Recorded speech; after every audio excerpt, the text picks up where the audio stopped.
ना कि अगर लंगूर बोला जा सकता है तो बंदर भी बोला जा सकता है। महाराज दशरथ का पुत्र यज्ञ पूरा हुआ, जहां से एक देव निकले खीर लेके, जिसको महाराज दशरथ ने अपनी रानियों में बांटा और तीनों रानियां कौशल्या, कैकेयी और सुमित्रा गर्भ धारण करती हैं। और इस तरफ देवता श्री हरि से प्रार्थना करते हैं कि अपने 4 रूप के साथ महाराज दशरथ के घर जन्म लीजिए ताकि आप रावण का वध कर सके। वहीं पे ही सब सफर पढ़ा है हमने 16 सर्ग के अंदर। अब हम 17 सर्ग पढ़ने जा रहे हैं, जिसके अंदर ब्रह्मा जी कहते हैं देवताओं को कि भाई तुम भी जाओ और जाके अलग अलग वानरों की योनि के अंदर अलग अलग जगह पे जन्म लो ताकि तुम श्री राम की मदद कर सको रावण वध के अंदर। तो कहाँ पे क्या जाने की बात हो रही है, इसकी हम शुरुआत करते हैं वाल्मीकि रामायण बालकांड सर्ग 17 के अंदर, बिना किसी देरी करते हुए श्री राम का नाम लेके और हनुमान जी से आज्ञा लेके। जय श्री राम। जब भगवान विष्णु महामनस्वी राजा दशरथ के पुत्र भाव को प्राप्त हो गए, वह भगवान ब्रह्मा जी ने संपूर्ण देवताओं से इस प्रकार कहा, देवगण, भगवान विष्णु सत्य प्रतिज्ञ वीर और हम सब लोगों के हितैषी हैं। तुम लोग उनके सहायक रूप में ऐसी पुत्रों की सृष्टि करो जो बलवान, इच्छानुसार रूप धारण करने में समर्थ, माया जानने वाले, शूरवीर, वायु के समान वेगशाली, नितिज्ञ, बुद्धिमान, विष्णु तुल्य पराक्रमी, किसी से परास्त न होने वाले, तरह तरह के उपायों की जानकार, दिव्य शरीरधारी तथा अमृत भोजी, देवताओं के समान वह प्रकार की अस्त्र विद्या धारण करके गुणों से संपन्न, प्रधान प्रधान अप्सराएं, गंधर्वों की स्त्रियां, यक्ष और नागों की कन्याएं, रीछों की स्त्रियां, विद्याधारियां, किन्नरियों तथा वानरियों के गर्भ से वानर रूप में अपने ही तुल्य पराक्रमी पुत्र उत्पन्न करो। मैंने पहले से ही ऋषिराज जामवन की सृष्टि कर रखी है। वह एक बार मैं जमाई ले रहा था, उसी समय वह सहसा मेरे मुख से प्रकट हो गया। भगवान ब्रह्मा के ऐसे कहने पर देवताओं ने उनके आगे स्वीकार की और वानर रूप में अनेक पुत्रों को उत्पन्न किया। महात्मा ऋषि, सिद्ध, विद्याधर, नाग और चारणों ने भी वानरों के विचार करने वाले वानर भालुओं को रूप में वीर पुत्रों की जन्म दिया। देवराज इंद्र ने वानरराज वाली को पुत्र रूप में उत्पन्न किया, जो महेंद्र पर्वत के समान विशालकाय और बलिष्ठ था। तपने वालों के श्रेष्ठ भगवान सूर्य ने सुग्रीव जन्म दिया। बृहस्पति ने तार नामक महाकाय वानर को उत्पन्न किया, जो समस्त वानर सरदारों में परम बुद्धिमान और श्रेष्ठ था। तेजस्वी वानर गंधमादन कुबेर का पुत्र था। विश्वकर्मा नल नामक महान वानर को जन्म दिया। अग्नि के समान तेजस्वी श्रीमान नील साक्षात अग्निदेव के पुत्र हैं। वहीं पराक्रमी वानर तेज, यक्ष और बल वीर में सबसे बढ़कर था। रूप वैभव से संपन्न सुंदर रूप वाले दोनों अश्विनी कुमारों के स्वयं ही मैंद और द्विविद को जन्म दिया। वरुण ने सुषेण नामक वानर को उत्पन्न किया और महाबली पर्जन्य ने शर्भ को जन्म दिया। हनुमान नाम वाले ऐश्वर्यशाली वानर वायु देवता के औरस पुत्र थे। उनका शरीर वज्र के समान सुदृढ़ था। वे तेज चलने में गरुड़ के समान थे। सभी श्रेष्ठ वानरों में सबसे अधिक बुद्धिमान और बलवान थे। इस प्रकार कई हजार वानरों की उत्पत्ति हुई। वह सभी रावण वध करने के लिए उगत रहते थे। उनके बल की कोई सीमा नहीं थी। वे वीर, पराक्रमी, इच्छानुसार रूप धारण करने वाले, गजराजों और पर्वतों के समान महाकाय तथा महाबली थे। रीछ, वानर तथा कोलांगुलु, लंगूर जाति के वीर शीघ्र ही उत्पन्न हो गए। जिन देवताओं का जैसा रूप, वेश और पराक्रम था, उससे उसकी समान पृथक पृथक पुत्र उत्पन्न हुए। लंगूरों में जो देवता उत्पन्न हुए वे देवावस्थी के अपेक्षा भी कुछ अधिक पराक्रमी थे। कुछ वानर रीछ जाति के माताओं से था, कुछ किन्नरियों के उत्पन्न हुए।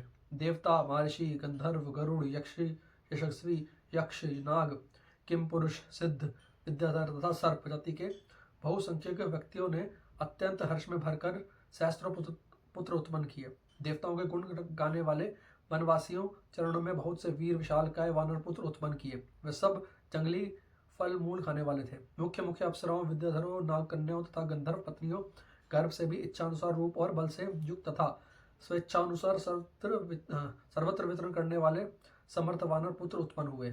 वे दर्प और बल में सिंह और व्याघ्रों के समान थे। पत्थर की चट्टानों से प्रहार करते हुए पर्वत उठाकर लड़ते थे। वे सभी नख और दांतों से भी शस्त्रों का काम लेते थे। उन सबको सब प्रकार के अस्त्र शस्त्र ज्ञान था। वे पर्वतों ही हिला सकते थे और स्थिति भाव से खड़े हुए वृक्षों को भी तोड़ डालने की शक्ति रखते थे। उनके वेग से सरिताओं के स्वामी समुद्र को भी शुद्ध कर सकते थे। उनमें पैरों से पृथ्वी को विदीर्ण कर डालने की शक्ति थी। वह महासागरों को भी लांघ सकते थे। वे चाहे तो आकाश में घुस जाएं, बादलों को हाथों से पकड़ ले तथा वन में वेग से चलते हुए मतवाले गजराजों को भी बंदी बना ले। घोर शब्द करते हुए आकाश में उड़ने वाले पक्षियों को भी वह अपने सिर हाथ से गिरा सकते थे। ऐसे बलशाली और इच्छानुसार रूप धारण करने वाले महाकाय वानर युद्धपति करोड़ों की संख्या में उत्पन्न हुए। और भी प्रकार वानर थे। इन प्रकृत वानरों से विलक्षण थे। उनमें से सहस्त्र वानर यूथपति ऋषवान पर्वत के शिखरों पर निवास करते थे। दूसरों ने नाना प्रकार के पर्वतों और जंगलों का आश्रय लिया। इंद्र कुमार वाली और सूर्यनंदन सुग्रीव वे दोनों भाई थे। समस्त वानर यूथपति इन दोनों भाइयों के सेवा में उपस्थित रहते थे। इसी प्रकार वे नल, नील, हनुमान तथा अन्य वानर सरदारों के आश्रय लेते थे। वे सभी गरुड़ के समान बलशाली तथा युद्ध की कलाम निपुण थे। वह वन में विचरते समय सिंह, व्याघ्र और बड़े बड़े नाग आदि समस्त वन जंतुओं को रौंद डालते थे। महाबहु वाली महान बल से संपन्न तथा विशेष पराक्रमी थे। उन्होंने अपने बाहुबल से रीछों, लंगूरों तथा अन्य वानरों की रक्षा की थी। उन सभी शरीर और पृथक सूचक लक्षण नाना प्रकार के थे। वे शूरवीर वानर पर्वत, वन और समुद्र सहित समस्त भूमंडल पर फैल गए। वे वानर यूथपति मेघ समूह तथा पर्वत शिखर के समान विशालकाय थे। उनका बल महान तथा उनके शरीर और रूप भयंकर थे। भगवान श्री राम की सहायता के लिए प्रकट हुए उन वानर वीरों से यह पृथ्वी भर गई थी।